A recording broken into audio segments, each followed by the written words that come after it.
여러분 안녕하세요. 신정부 출범과 동시에 부동산 시장에는 또 어떤 변화가 있을까 많은 분들이 궁금해하실 것 같습니다. 그래서 오랜만에 부동산 100분 토론 한번 준비를 해봤습니다. 이제 한 분 한 분 인사드리고 시작을 본격적으로 해볼까 합니다. 먼저 박원갑 박사님 인사 부탁드립니다. 예. 네, 안녕하십니까. 저는 국민은행의 박원갑 부동산 수석 전문위원이고요. 저는 주로 말씀을 많이 듣고 수요자 중심으로 어떻게 대응해야 될지를 집중적으로 세 가지만 꼽아서 말씀을 드리도록 하겠습니다. 감사합니다. 김만 소장님. 안녕하세요. 부동산경제연구소 김인만 소장입니다. 새 정부 출범했습니다. 드디어 이재명 시대가 열렸는데요. 우리 다들 궁금하실 겁니다. 부동산 정책 어떻게 해야 될지.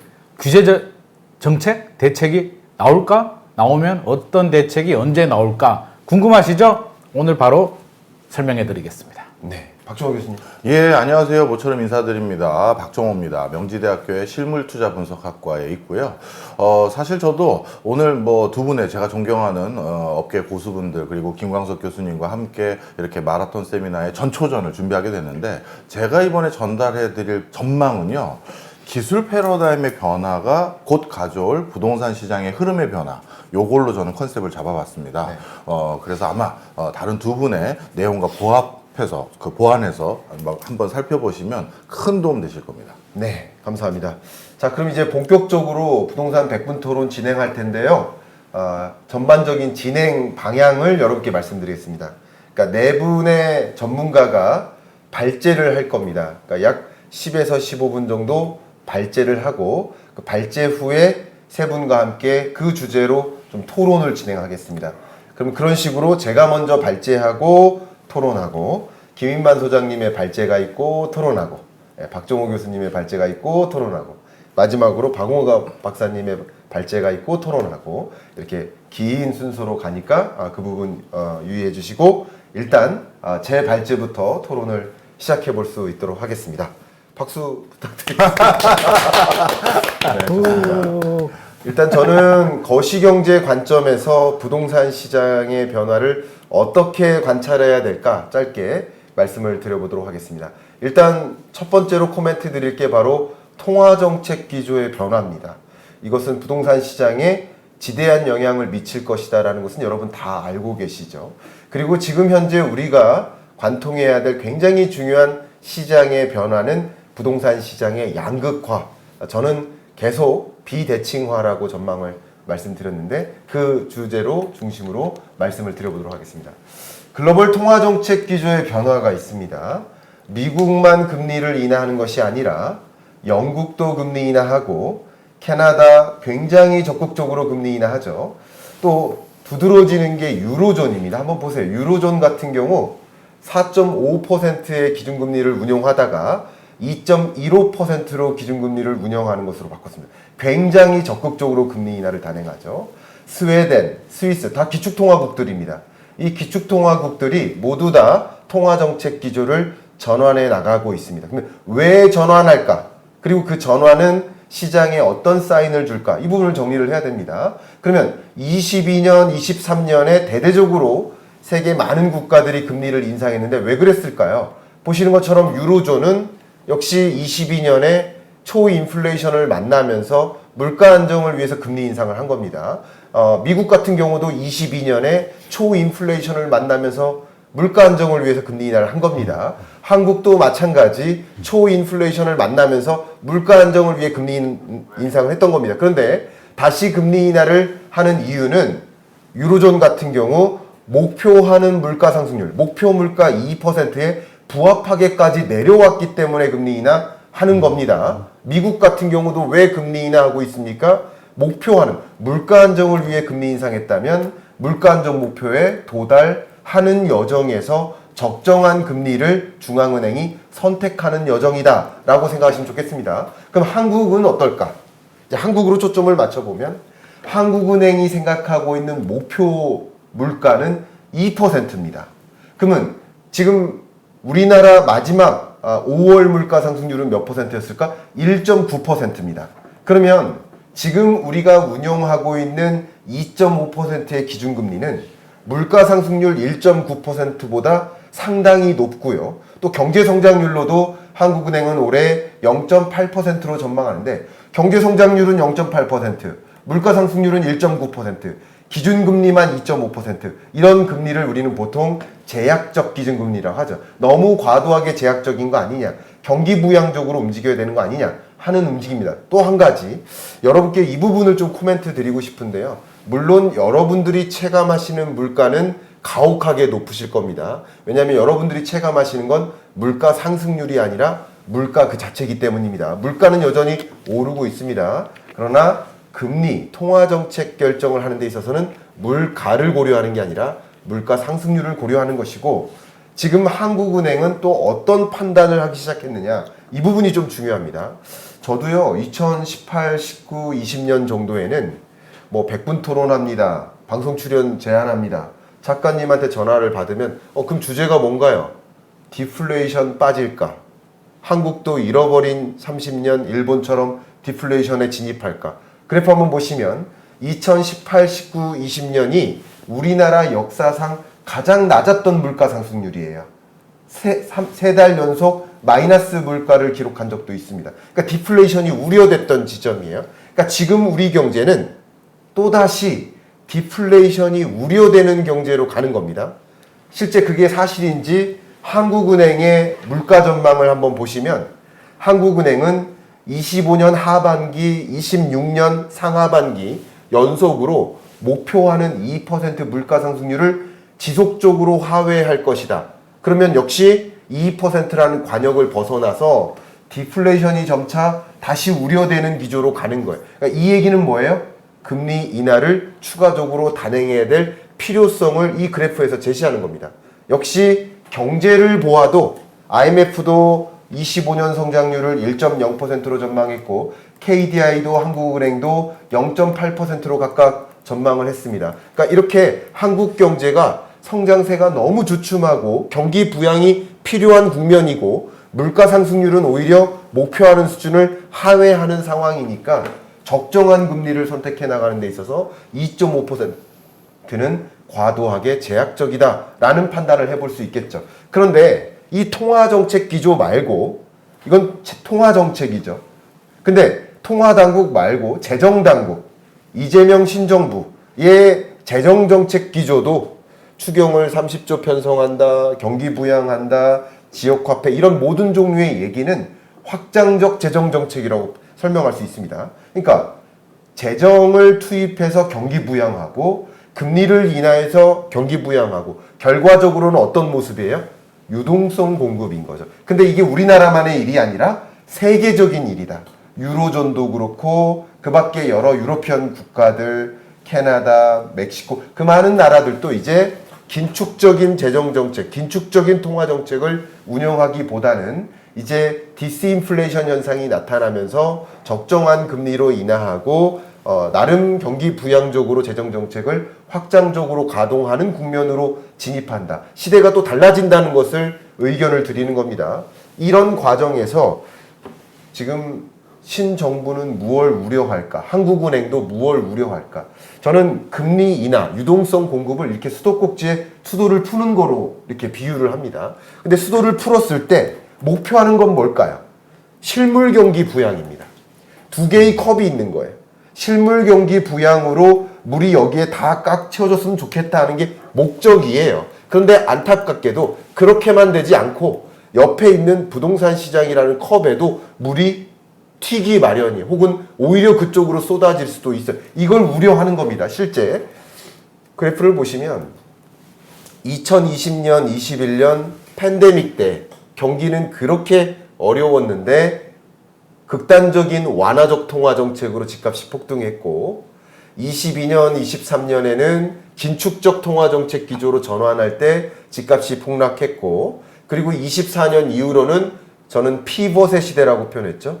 점진적으로 통화 정책 기조를 전환해 나가는 그런 움직임 속에서 피벗의 시대에 어울리게 보합의 흐름을 보이고 있다. 이렇게 설명을 드릴게요. 근데 우려하는 건 뭐냐? 한국은행이 우려하는 거, 또 재정당국이 우려하는 건 그래프 보시는 것처럼 유독 부동산 시장에 대출이 집중되어 있다.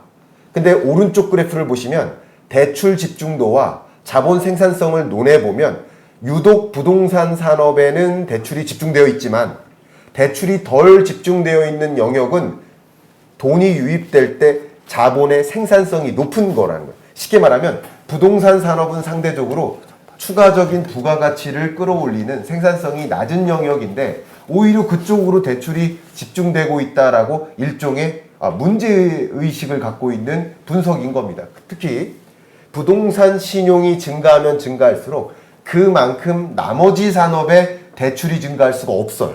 상대적으로. 왜냐하면 자금은 한정적이니까. 그래서 제조업 대출 증가율과 부동산 신용의 증가율이 역의 상관관계를 갖고 있어요. 그러니까 금리를 인하하고 재정을 투입하고자 하는데 경기 부양을 위해서 그걸 시도하려 하는데 걱정되는 건 뭐예요? 부동산으로 돈이 쏠릴까 두려운 겁니다. 이 부분에 대한 장치도 역시 고민하고 있다라는 말씀을 드릴게요. 그런데 지금 우리가 당면에 있는 시장의 모습은 뭐예요? 부동산 시장의 비대칭화입니다. 저는 굉장히 오랫동안 비대칭화로서 표현을 해왔고 이 그래프가 비대칭적인 모습이다라고 해서 비대칭화라고 저는 표현했고 시장에서는 보통 양극화, 초양극화 이런 표현들을 많이 쓰죠. 근데 결과적으로는 비슷한 의미를 내포하고 있다라고 먼저 말씀을 드리고요. 이런 비대칭화를 보여드리기 위해서 단적으로 KB부동산 자료, 주간 자료를 한번 그냥 간단하게 공유하겠습니다. 이번 주 상승률을 지난주와 비교했을 때 상승 지역과 하락 지역 보십시오. 또 오른쪽은 전년 말 12월 31일 가격과 비교했을 때 이번 주 가장 높게 상승한 지역과 또 하락한 지역을 보십시오. 이게 양극화입니다.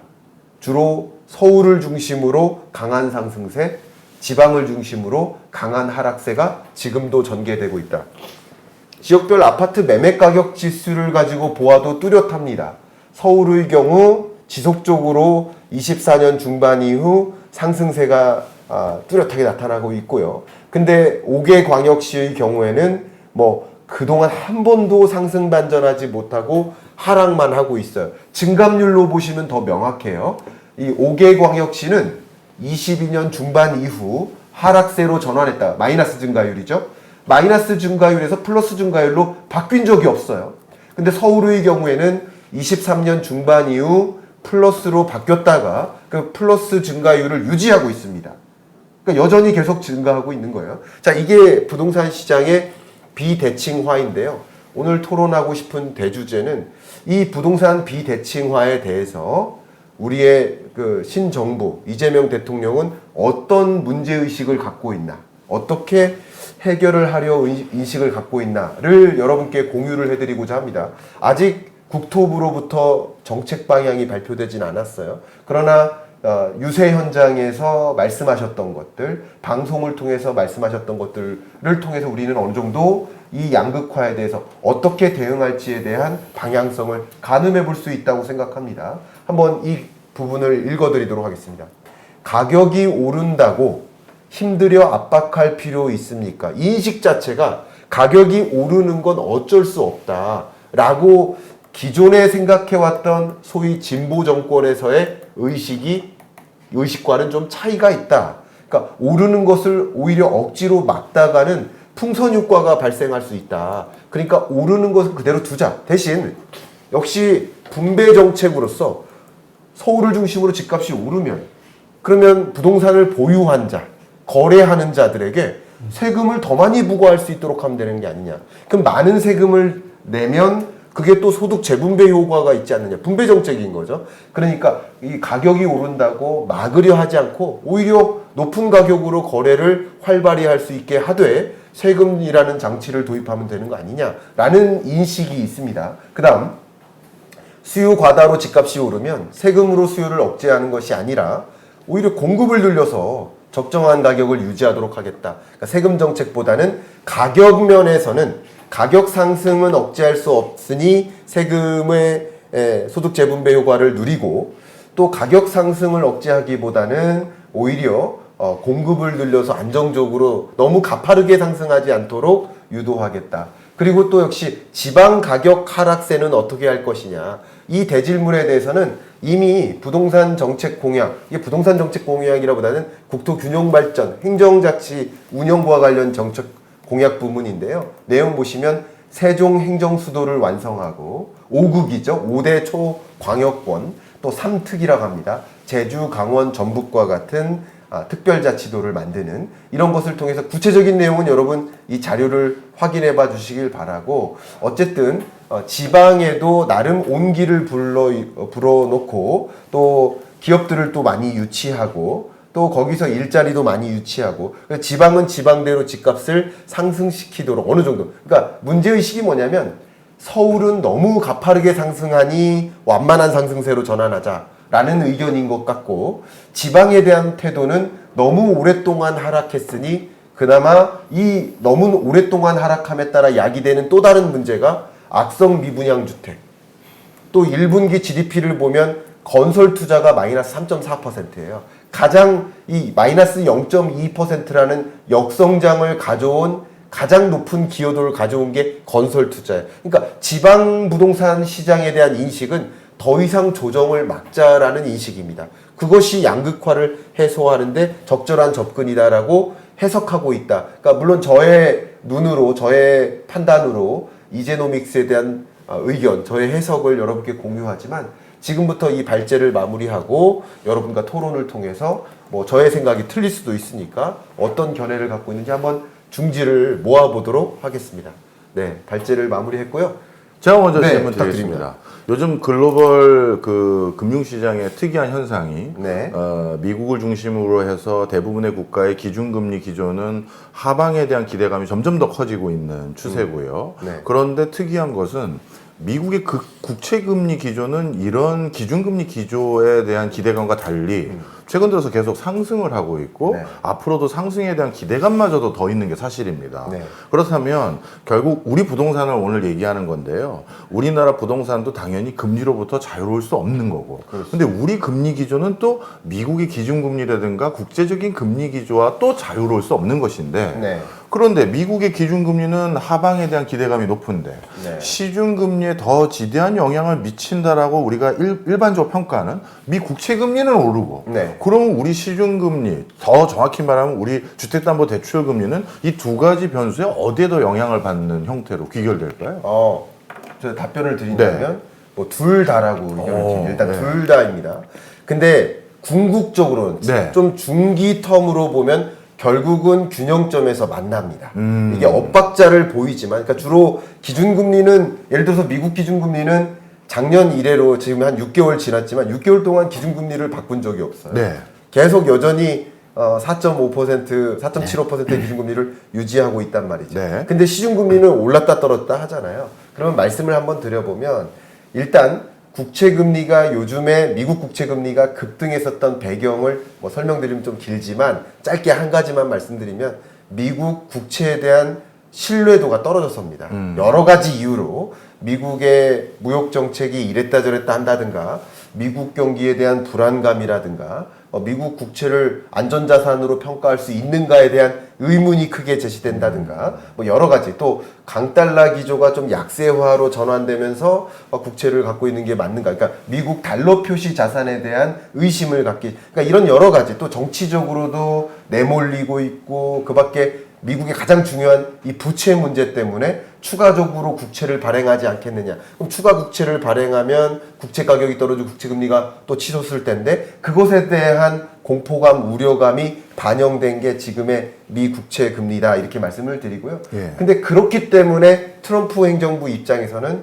적극적으로 금리 인하를 해주기를 바라는 거예요. 왜냐하면 기준금리가 높은 상태로 유지되고 국채금리가 그걸 웃돌고 있다면 기준금리를 인하하는 액션만으로도 국채금리를 하향 안정화시킬 수 있거나, 혹은 시장에서도 기준금리 인하 곧 하겠네, 지금 기준금리 인하 안 할 것처럼 생각했거든요. 당분간 한 6, 7, 8, 9월까지는 기준금리 인하 못 할 것 같아요. 왜냐하면 무역정책의 불확실성 1번, 2번, 2번은 무역정책에 대한 불확실성에 따른 물가에 대한 불안, 이 두 가지 불확실성이 있기 때문에 통화정책을 계속 하향 안정화 하려다가 멈춘 상태인데, 근데 6, 7, 8, 9월이 지나면서 금리 인하에 대한 기대감이 또 올라가거나 하면 국채금리가 또 내려오죠. 그러니까 이런 것들이 같이 맞물린다. 그러면 한국은행의 기준금리와, 그러니까 미국의 시중금리, 국채금리는 한국 시중금리에 영향을 미쳐요. 그러니까 높은 금리를 유지케 만들어요. 그러나 이 속에서 기준금리를 인하하면 역시 시중금리를 떨어뜨리도록 유도할 수는 있겠죠. 그래서 결국 같은 방향으로 만날 것이고 장기적으로 본다면 미국 같은 경우는 지금의 기준금리에서 3%까지 목표하는 중립금리를 3%로 보고 있는데 점진적으로 금리 인하하고 한국은행 같은 경우는 2%라는 목표금리를 향해 금리를 점진적으로 인하해 나갈 것이다. 그러면 시중금리도 그 틀에서 크게 벗어나서 움직일 때도 있지만 중기텀, 장기텀으로는 그 균형점을 찾아서 같이 움직일 것이다. 이렇게 보고 있습니다. 그러니까 이 말씀인 것 같아. 전체적인 이제 말하면 장기 추세를 볼 거냐, 아니면 이제 약간 잔파도를 볼 거냐의 네. 차이가 있죠. 근데 이제 어차피 지리산에서 내려다 보면 계속 어떻게 보면 크게 보면 내리막이죠. 예. 근데 어떻게 중간에 오다 보면은 올라갈 때가 있거든요. 예. 네. 그렇게 보시면 되지 않을까. 좋은 표현이시고요. 제가 첨언을 하나 드리면 여러분께 말씀드리면 기준금리는 상승한다고 안 합니다. 인상한다, 인하한다.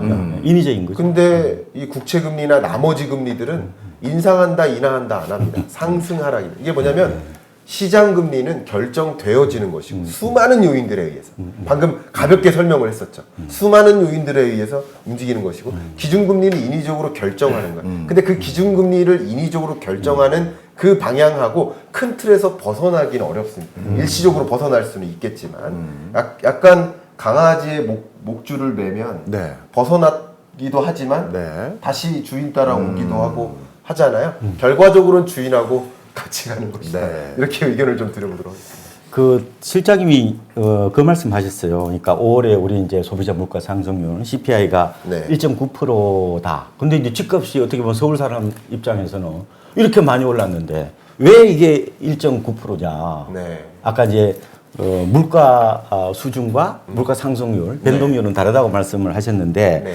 제 생각에는 혹시나 우리나라의 이 CPI를 결정할 때 네. 잘 아시겠지만 이 주택 가격이 안 들어가 있는 것도 하나 요인이 아닌가. 제가 알기로는 우리가 지금 CPI에 주택 가격이 들어가는 비중이 제가 알기로 한 9.8% 정도, 미국이 한 33% 뭐 근처 아마 왔다 갔다 하지만 미국은 한 30% 수준, 우리는 한 10% 이하 수준이기 때문에 약간 이게 어떻게 보면 체감에 있어서 좀 차이 나는 게 아닌가 뭐 이런 생각을 하고 있는데 네. 그 말씀 맞나요? 저는 네. 반론을 네. 드리고 싶습니다. 여러분들의 생각들을 다 존중하지만 저는 다른 생각을 갖고 있습니다. 근데 의견을 드리면 일단 서울 집값은 강한 상승세 맞아요.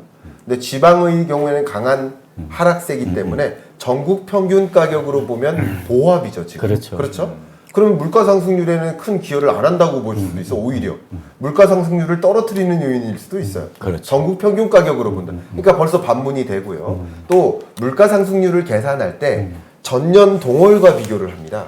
그러면 전년 동월에도 집값이 빠져 있고 이번에도 집값이 빠져 있기 때문에 그렇죠. 그 집값에 따른 영향을 반영하지 않아요. 그러니까 그렇게 너무 그 집값이 빠져 있기 때문에 물가 상승률이 안정화된 거 아니냐 이렇게 표현하실 필요는 없다. 저는 의견을 그렇게 갖고 있고요. 제가 물가 상승률은 1.9%인데 우리가 체감하는 물가는 50%다. 왜 그러냐? 이 주제로 제가 말씀드리면 제가 3시간 동안 말씀드릴 수 있습니다. 근데 근거를 하나만 몇 개만 드리면 우리의 체감 물가는 내가 주로 사는 물건이에요. 저는 예를 들어서 주유소 가격이 주유소 주유비가 제 체감 물가예요. 제 소비 품목에서 절대적인 비중이 주유비예요. 근데 제 체감 물가는 마이너스 20%죠. 제 체감 물가는 너나 나나 다 다르다라는 거예요. 그래. 근데 장바구니 물가가 오이 가격이 체감 물가일 수 있어요. 근데 소비자 물가를 계산하는 건 460여 가지 소비 품목의 가중 평균 등락률을 계산합니다. 그러니까 오이 가격, 배추 가격 이런 것이 요동치더라도 전반적인 물가 상승률에 큰 기여를 하지 않습니다. 그리고 많은 분들의 체감 물가는 지난번 소비 대비 이번 소비 가격이에요. 그러니까 지난주에는 오이 가격이 1,000원이었는데 이번 주는 오이 가격이 2,000원이네. 물가 상승률이 100%예요. 그러나 물가 상승률을 계산하는 건 전년 동월과 비교하는 것이기 때문에 그리고 일개 품목이 요동치는 것이 크게 기여해서 나타나지 않기 때문에 너무 그 물가 상승률이라는 지표 자체를 의심하실 필요는 없다. 그래서 여러분들이 경제를 이해하실 때 물가의 개념은 내가 자주 사 먹는 순댓국밥 가격이 물가인 거예요. 근데 순댓국밥 가격이 떨어지나요? 안 떨어져요. 그러니까 물가는 계속 오르는 겁니다. 근데 물가 상승률은 10,000원에서 12,000원으로 올랐다가 이번엔 12,000원에서 13,000원으로 오면 물가 상승률은 떨어지는 거예요. 그죠? 10,000원에서 12,000원 오를 때랑 12,000원에서 13,000원 오를 때랑 가혹하긴 더 가혹하죠. 더 가혹하지 않습니까?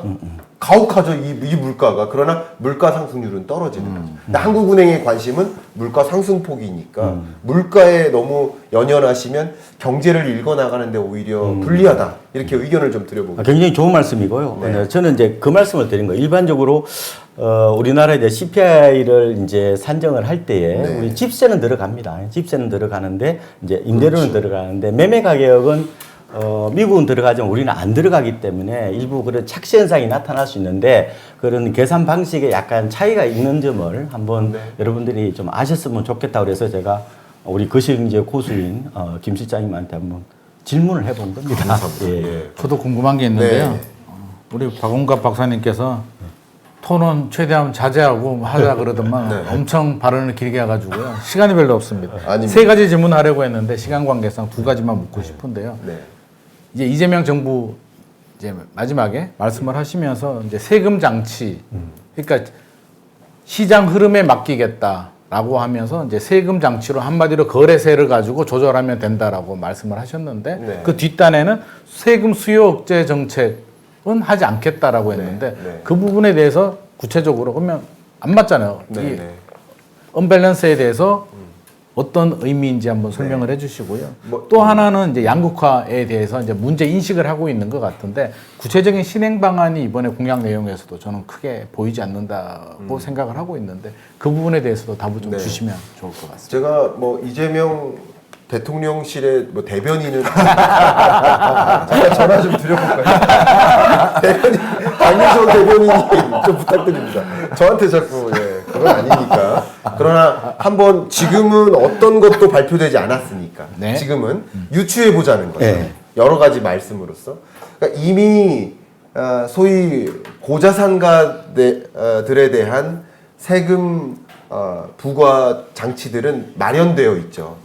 그러니까 그걸로써 거래하고 보유함에 따라 세금을 많이 부과하고 있는 장치가 있기 때문에 있죠. 네. 그것으로서 이미 소득 재분배 효과는 있다. 아, 네. 라고 보는 거고 네네. 그러나 여기에 세금 장치를 더 가중시키고 세금을 더 뜯어 고쳐서 더 부과하려는 의지는 상대적으로 없지 않느냐.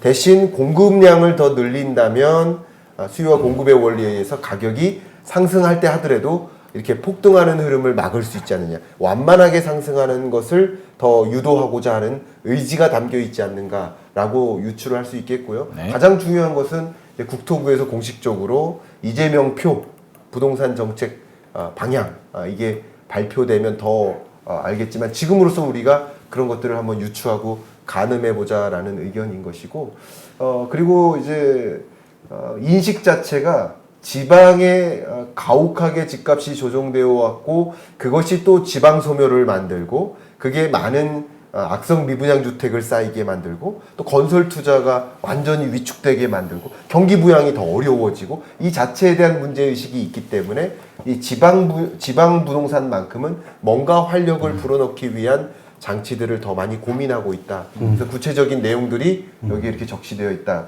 이 정도로 답변을 드리면 어떨까 의견입니다. 좋습니다. 네. 그러면 저희가 이번이 이렇게 같이 모여서 네. 오프닝 어떻게 보면 토론을 하는 가장 큰 이유가 본 게임이라고 할 수 있는 오프라인 마란토 세미나를 이제 알리고 그때 네. 어떤 요지로 추가적으로 더 보완을 저희가 해드리겠다 이런 거 아니겠습니까? 네. 그럼 마라톤 세미나 때는 어떤 얘기를 더 추가로 해주시나요? 네, 감사합니다. 보시는 것처럼 7월 26일 날 토요일 날 마라톤 세미나를 또 오랜만에 개최를 합니다. 여러분들이 마라톤에 함께 참여해 주셨으면 좋겠다 이 말씀 드리고요. 뭐 여러 분들이 각자 굉장히 중요한 그 주제들을 다뤄주시겠지만 저는 이 거시경제적으로 25년 하반기 경제가 어떤 그림으로 흘러갈까 그리고 자산시장의 변화는 또 어떻게 야기될까 제가 오늘 말씀드리지 않은 굉장히 중요한 부분 또 다른 유동성 공급 장치 그 부분을 말씀 안 드렸는데 그런 여러 가지 또 충분한 시간을 가지고 이 거시경제적으로 이 시장이 어떤 흐름 속에 놓여 있을까를 의견을 드리고, 그건 비단 한국만이 아니라 세계 공통적인 현상이니까 정치 중립적으로 여러분 부동산 시장을 보셨으면 좋겠습니다. 그런 말씀을 좀 심층적으로 드리고, 뭐 우리가 다 같이 끝나면 강연자와 참석자가 다 같이 모여서 대토론을 하는 자리가 있죠. 네, 그래서 이렇게 마라톤 세미나를 개최하겠다라는 말씀도 알리고요. 이 영상의 그 상단, 댓글 상단에 보면 고정 댓글이 있습니다. 그 고정 댓글에 그 링크를 남겨드릴 테니까 관심 있으신 분 좀 찾아와 주시길 바라겠습니다. 알겠습니다. 네. 자, 그러면 이어서 두 번째 발제를 좀 요청드려 보도록 하겠습니다. 김인만 소장님의 발제고요. 김인만 소장님 부탁드립니다. 박수 부탁드립니다.